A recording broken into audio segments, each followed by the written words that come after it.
Dear students, greetings to all. In this module, we'll be continuing with our ongoing chapter, Chapter 8, How Do Organisms Reproduce? In the earlier module, we had talked about sexual reproduction, the importance of it in case of flowering plants.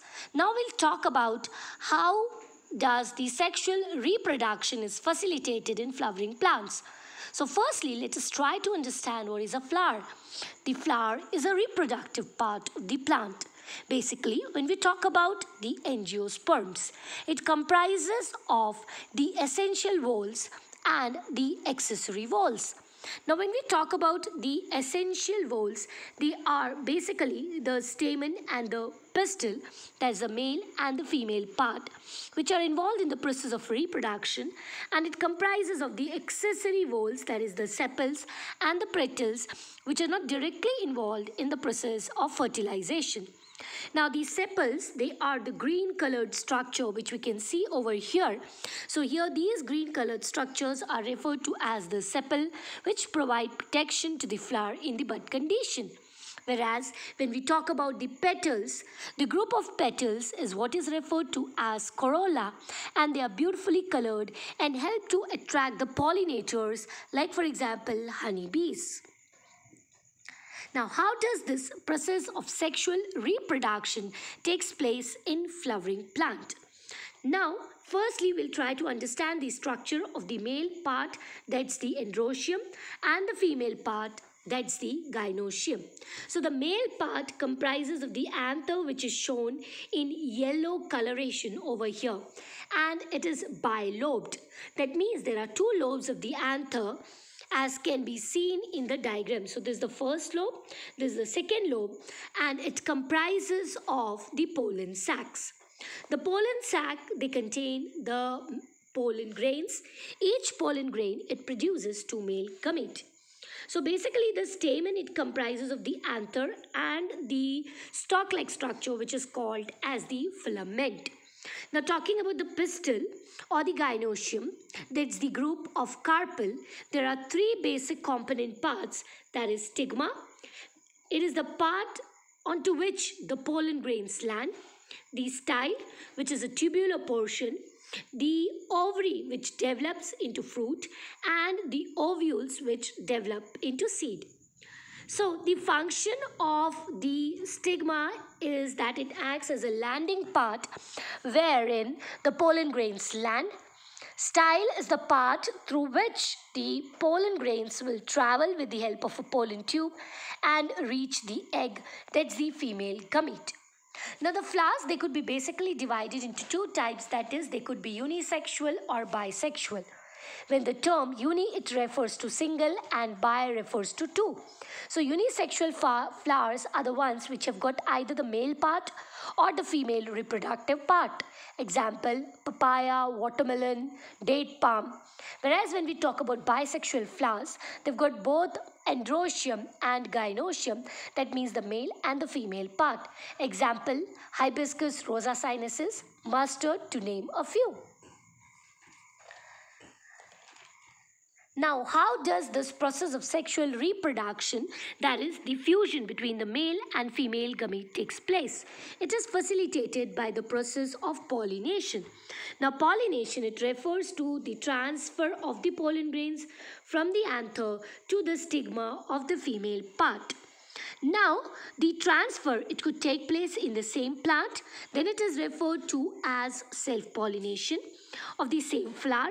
It could be the transfer of pollen grains could take place from the anther of one flower to the stigma of another flower with the help of pollinating agents like insect, like honeybees, water, wind, or animal is referred to as cross-pollination. So self-pollination, it takes place in the same flower. For cross-pollination, there is a different flower onto which the landing basically takes place. Talking about the process of pollination, so it is brought about by biotic or abiotic agents. The biotic agents are the living agents like the insect, it could be bat, that's a mammal, or else the hummingbird. And when we talk about abiotic agents, it is wind and water. Now, discussing about the process of fertilization which takes place in case of the flowering plants. So, it takes place by the landing of the pollen grain. The pollen grain, it gets landed onto the stigma of the female part, and then these pollen grains elongate to form a pollen tube. Each pollen grain contains two male gametes. These male gametes, they fuse with the female gamete so as to form zygote. Zygote is a single cell having two nuclei. This results in the formation of first embryo and then later the seed. The seed gives rise to the radicle which develops into root and the plumule which develops into shoot. So thus the process of fertilization is facilitated, which results in the formation of seed at the end. So here we can see that zygote is a single cell having two nuclei which will undergo cleavage so as to form the embryo, and then within this embryo development it takes place within the ovule. So embryo will provide it is the endosperm will provide nourishment to that growing embryo. So when we talk about ovule, that it develops a tough coat and it becomes seed. The ovary will then develop into fruit. The petal, sepal, stamen, style and stigma, they'll fall off. The seed contains the embryo, that's the future plant.